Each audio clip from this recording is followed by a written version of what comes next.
Во Кривичниот суд попладнево беше објавена пресудата за случајот геријатрија, во кој што поранешниот директор Михсин Арифи и вработениот во клиниката Блери Мамити се товарат за примање подкуп и награда за противзаконито влијание.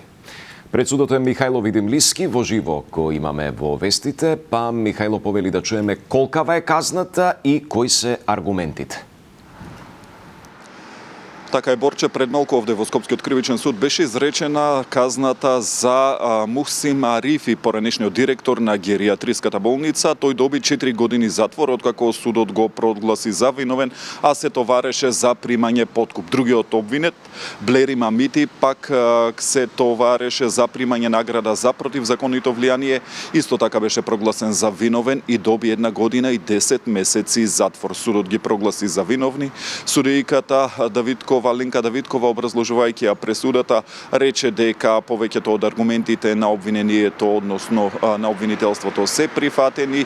Рече дека се ценети и олеснителните, но и отежнителните околности при одредувањето на висината на казната. Во продолжение дел од изрекувањето на пресудата.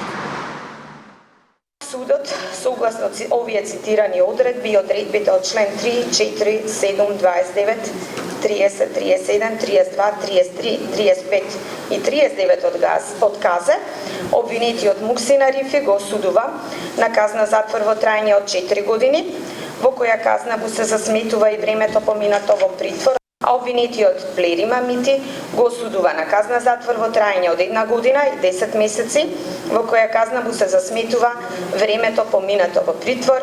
Како отежителни околности ги ценеше видот, карактерот и тежината на кривичните дела, начинот на извршување на истите, особено што и коруптивната форма на овој криминалитет е откриена благодарение на храброста на сведокот Небие Заимовска, која како давател на издршка за лицето Искра Сабиновска се нашла во една незавидна состојба поради тешката здравствена состојба на Искра, заради што морала да најде начин за нејзино најскоро сместување во болница.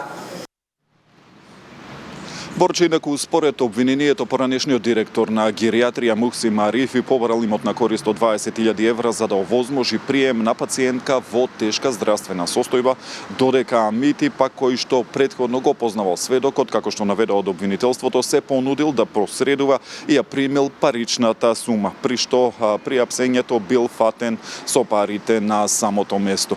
По изрекувањето на пресудата од обвинителството велат дека се задоволни со оглед на тоа што се прифатени аргументите на обвинението во однос на висината на казните, откако ќе ја добијат на писмено пресудата, ќе одлучат дали ќе поднесат жалба, додека одбраната пак е незадоволна од оваа пресуда и исто така најавуваа дека ќе поднесат жалба во продолжение нивните изјави. Секако не сме задоволни од висината на казната која што е изречена за 20 обвинети и следствено на тоа наше право да поднесеме жалба и ќе поднесеме жалба до Апелациониот суд Скопје. Обвинителството е задоволно од тоа што судот ги прифати аргументите и успеа да докаже вината на обвинетите.